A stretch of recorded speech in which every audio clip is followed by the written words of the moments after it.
Hey, I put a chain on. I'll show you how I did it right now. Welcome to Urban Monk TV.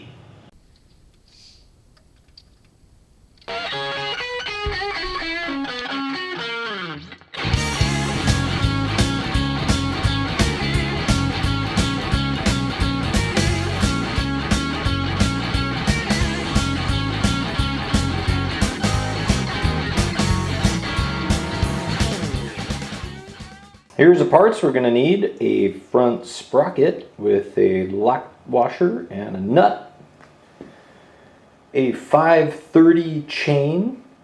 This one's gold because I'm all bling bling. And then we're going to need a rivet tool. It's also a chain breaker tool, but we won't need to break this. We need to put the rivet together. And we already have a sprocket on the rear, so you got to have one of those too. So this is interesting. I got to putting this on and putting on this lock washer, which I don't know why that didn't seem strange to me. But when you put that on, it doesn't contact the sprocket at all. So I got curious and went to the exploded parts diagram to look at what is supposed to be here. And I saw part number 39 right here is not that lock washer. It's a washer, but it's actually splined to fit that shaft. So clearly I am missing a part. Odd. I was riding this bike, but obviously I bought it that way and I rode it for a while. So I've already ordered the part, but I'm gonna have to wait for that to arrive.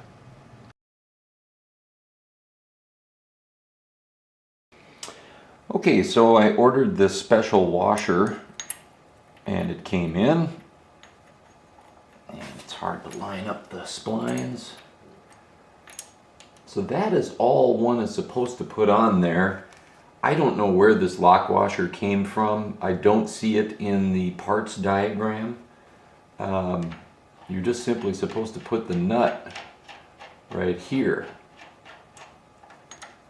But when you do, it bottoms out against the splines and does leave your sprocket a little loose.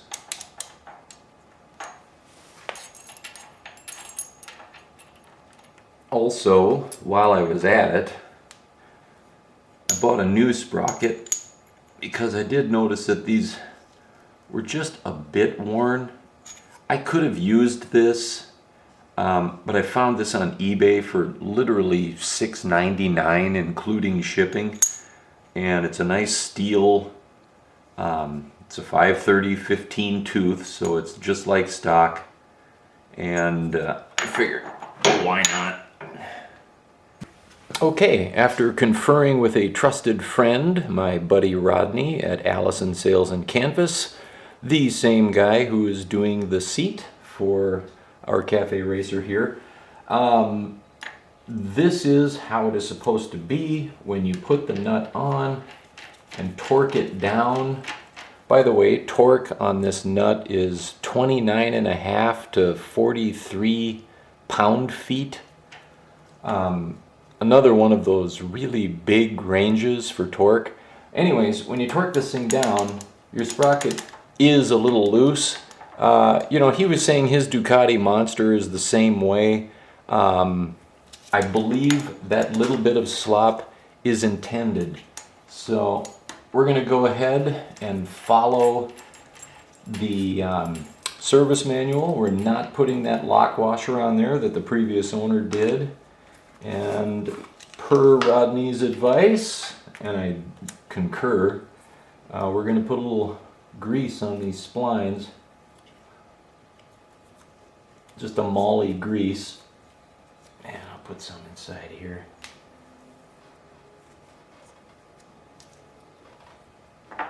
And throw that back on. Then our little splined washer and our nut. And I'm going to have to torque this later because the engine is free spinning right now. I could throw it into gear, but I don't have a lever on. And I'm going to put the chain on, so we'll wait till then.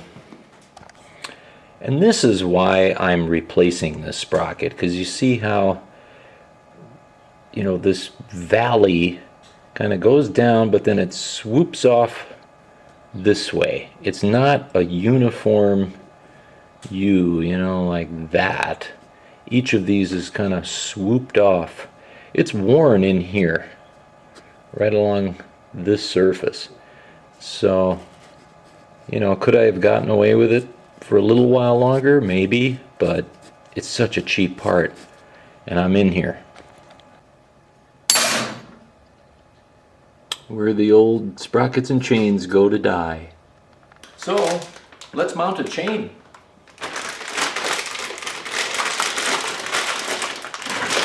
Let's get a knife. Or scissors.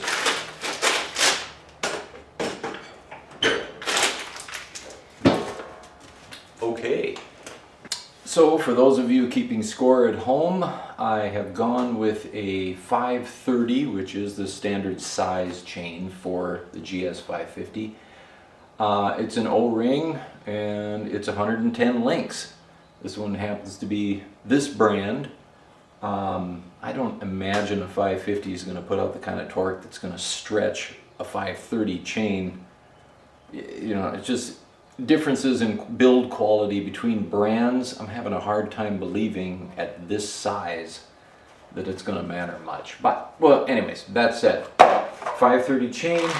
I went with gold color, not that color has anything to do with performance.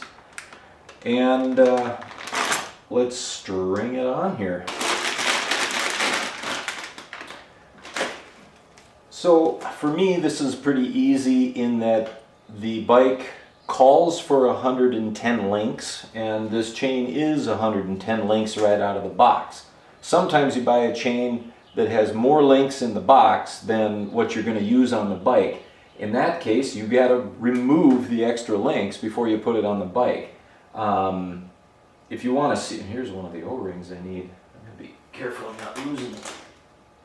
If you want to see a video of how to do a chain on a bike where you have to remove some out of the box, I have a video on my V-Strom, and I'll put a link below if I remember when I edit, to do that. So you can see it's not a cafe racer, but you know, in this case, a bike's a bike, really. So, oh shoot, one thing I need to do is get the rear end up so that the rear wheel is free spinning. So I just put the bike up on a paddock stand for this one, because you know, you could jack it up maybe with a scissor jack by the frame down here, but then your rear wheel is going to be completely hanging. Not that we're getting any sort of real compression here with such little weight on it, but you want to have the weight of the bike riding on the swing arm just like it would be if the tire was on the ground, so that you can set your sag, the slack in the chain. And sag is part of that equation. You want to have the bike, again, the shocks loaded and your sag set. You know, there isn't a lot of weight here, so this thing didn't do squat, but that's what we're going to do. Paddock stand.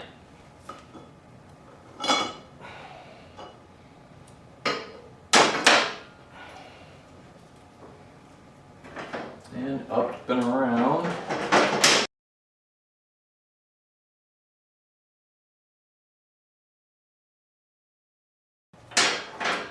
And then to join these, you want to bring the two together on your rear sprocket. And don't miss teeth.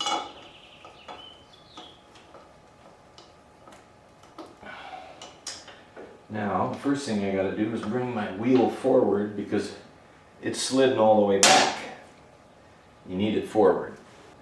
So I've got both of these adjustment screws all the way out.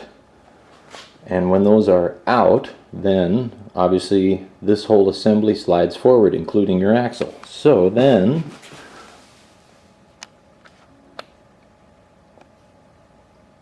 you're all the way to the front of your distance markers.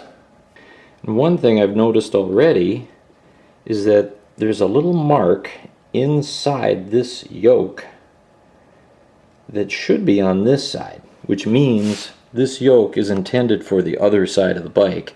And of course, if I go to this side, same thing. The mark is on the inside. So I gotta swap those out because those marks are supposed to be used to measure distance against this scale on the swing arm. So I'm going to change those. I'll do it off camera and then come back to the same point. There, notch up top on both sides. That's going to help later. Little details like that matter. And details is why we come to Urban Monk TV, right kids? Okay, so before we get the chain on the rear sprocket set up, we want to make sure our master link is ready to go. Here is our master link. Oddly, it came with 4 O-rings in here, and then there was one loose one in the bag, so I guess I have an extra. But essentially, I have a little package of grease. This is a rivet type. So, first thing we want to do is get a couple of O-rings down onto the master link. Then I'm going to get one corner of this thing cut off with a scissors so I have a little place to squirt it out. So hang on. Okay, so I cut a corner off and now I'm just going to start working the grease toward that corner that I cut.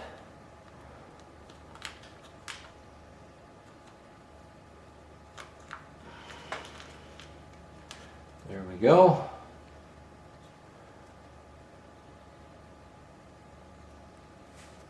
And we'll just put the grease right on there.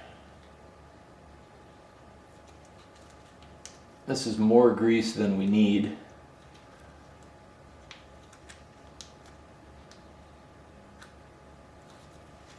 Okay, prepped and ready to go. I still have 2 more O-rings and this thing. So let's get the chain ready. Okay. Bring them together. That's too close. Right there is how we want it. So that should be 110 links. I'm going to bring this up a little higher. I've got a tremendous amount of slack in the chain still, but of course I don't have my adjustment all the way back. Just out of curiosity, if I slide it back, things start tightening up and it's almost as if a guy could remove one link here, but I'm going to be in the middle of the range at 110. I wonder if this is the stock size rear sprocket. 45 teeth. I'm going to go look at that and see if this is by chance smaller. Well, there's my answer. Part number 24, sprocket, should be 50 teeth. I have 45. So what that means is I am driving a smaller sprocket, or essentially a smaller wheel, with the same stock size front sprocket. And so it's a gear reduction, and I'm getting less leverage with the torque from my engine on my wheel, which is a plus for high speed and a minus for coming off the line, you know, getting the whole shot, so to speak. I'm going to leave it at 110 links here because I have enough adjustment to get the right slack, and then if I order up, I'm going to ride this, see how I like it, because frankly you got to ride pretty fast around Los Angeles, and maybe I'm going to enjoy the higher top speed. But if I do go to the regular sprocket, I guess I'd be happy that I saved the link instead of cut it off of here. Okay, so I lost the audio on this particular clip, but I'm just putting in the master link from behind with those two O-rings on it. You just simply put the two links into the sprocket tightly, and the clip should just slide right up inside. Okay, so with our two O-rings on there now, we can put on the outer link, and I'm going to try to put this so that the 530 goes in the same direction. So I'll get my tool. The tool. This is a chain breaker, chain riveting tool. Not a very good one. This is one of the cheap ones, but it works. You just got to be really careful with it and don't overdo it. I can just open this up. I just want to squeeze these links together. I'm not going to really crank on them.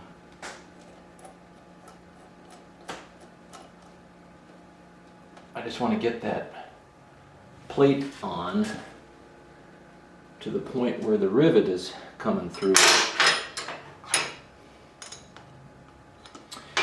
And, you know, just to make this easier, this thing does come with a handle.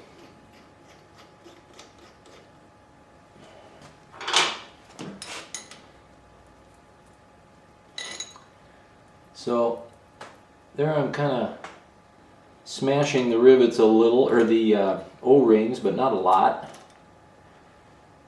But I see that our rivets are not all the way through, so let me crush that a little bit more.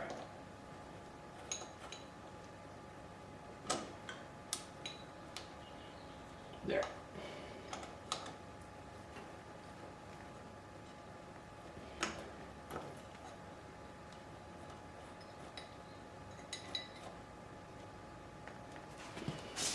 Alright, it keeps popping back. So here's what I'll do. I'll find the right size rear anvil, which I think is this one. Yeah. So I'll put that guy in here.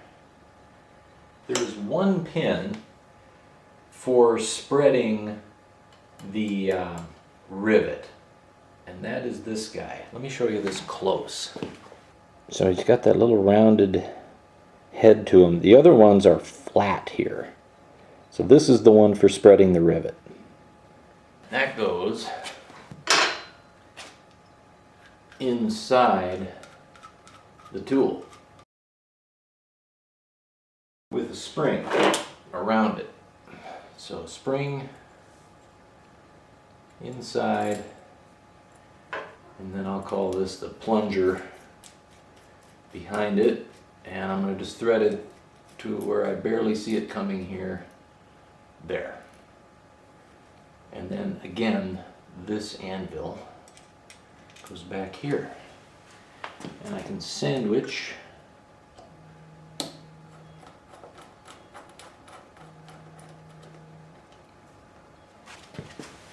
okay, so now that I've got this on, I want to make sure I've pressed it together snugly, and I can look down at the other rivet and see if I'm on enough. So I'm just going to hold this here and start cranking in my rivet expander.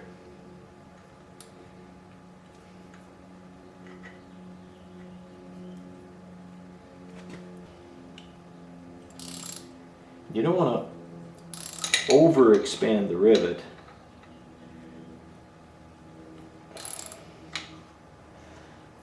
So I'm going to go about that much and then back it off.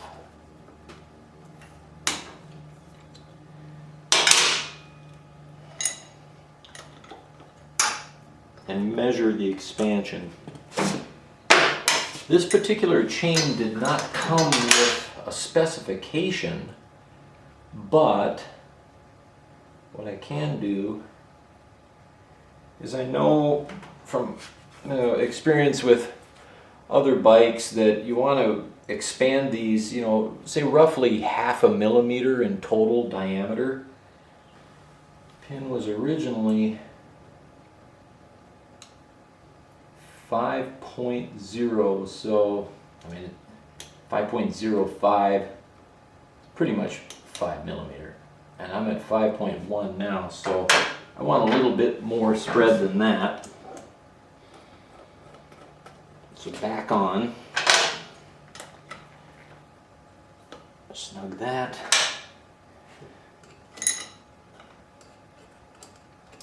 Oop, I got it the wrong way.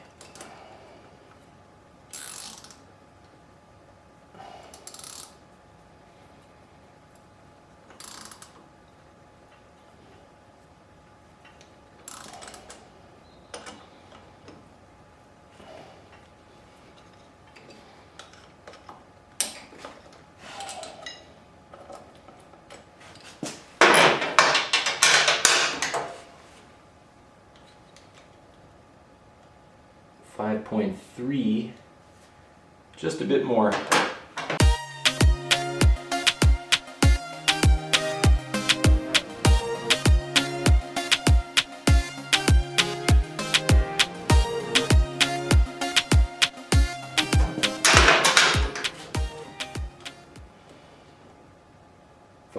.52, so that's a good spread. Let me show you the difference between the one that has been spread and the one that has not. So that top one has been spread about 0.5 millimeter, and the bottom one is yet to be done. That's about as close as I can get and be in focus. Same thing on the other one.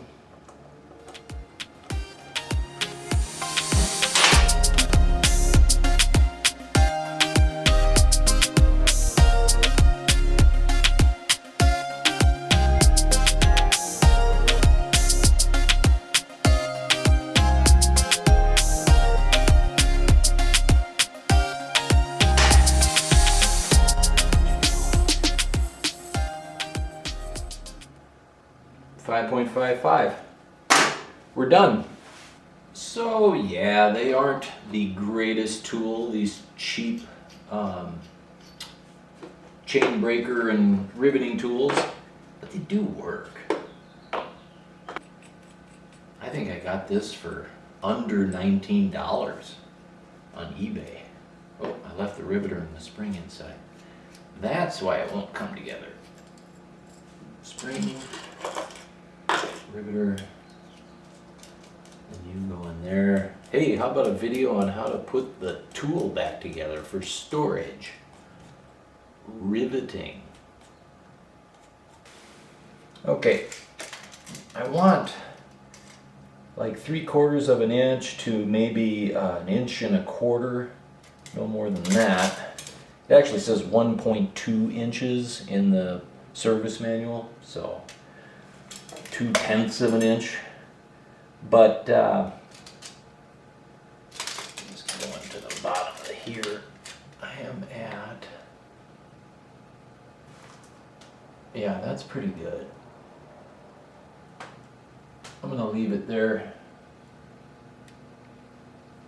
That's about a little over 1 inch.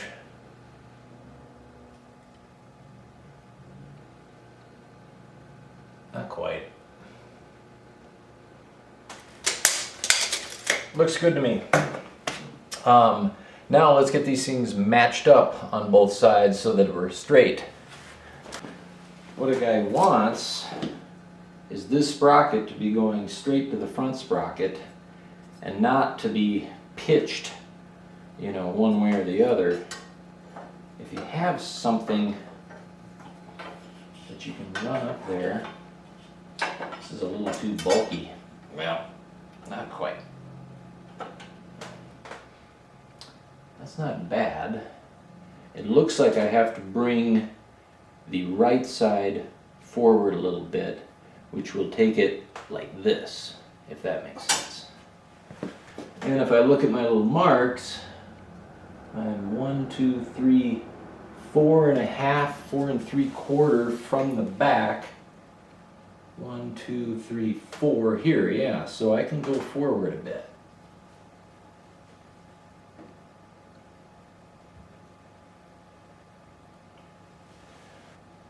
Yeah, so now the tick marks are matched. I'm flat against my sprocket.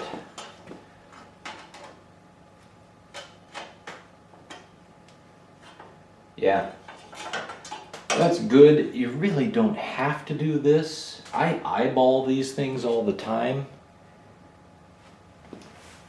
But, you know, I'm pretty good at judging things like that. So, I guess I can't recommend that everyone do it that way. I'm gonna have to move the camera and get my eye behind there, but I can even see from here that that looks pretty good.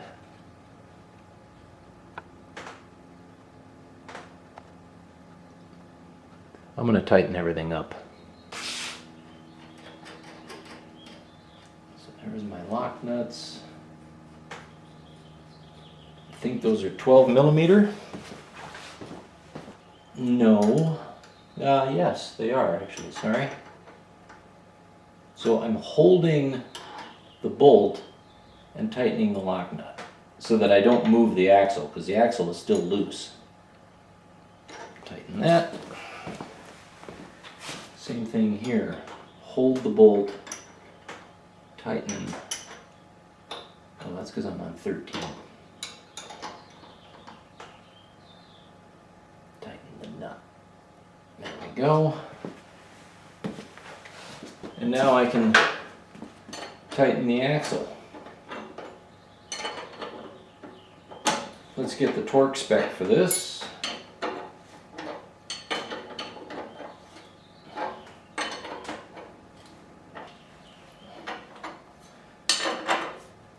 These are typically pretty damn tight.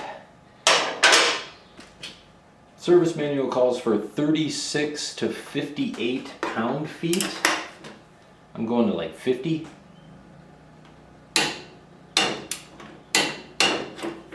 That's good. Now, I gotta make sure I've lined up for my cotter pin. So I've gone just a notch over.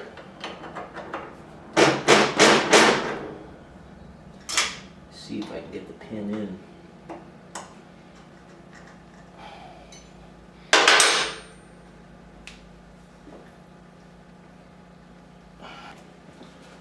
Gentle taps.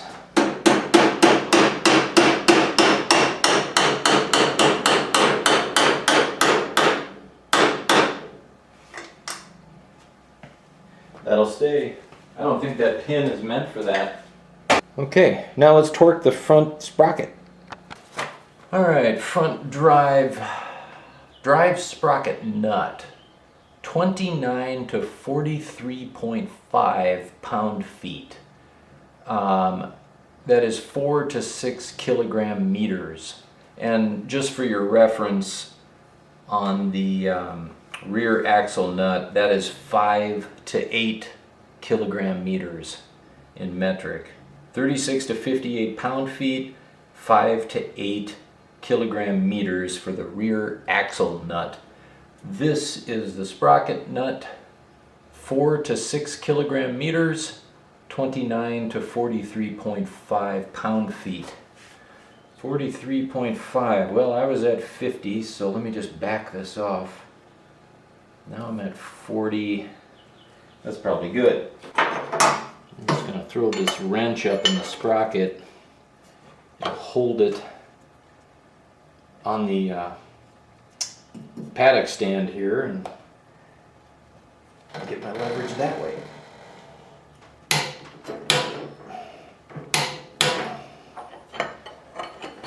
Looks like I'm tight enough. I say it every time, loosen the tension on your torque wrenches before you store them.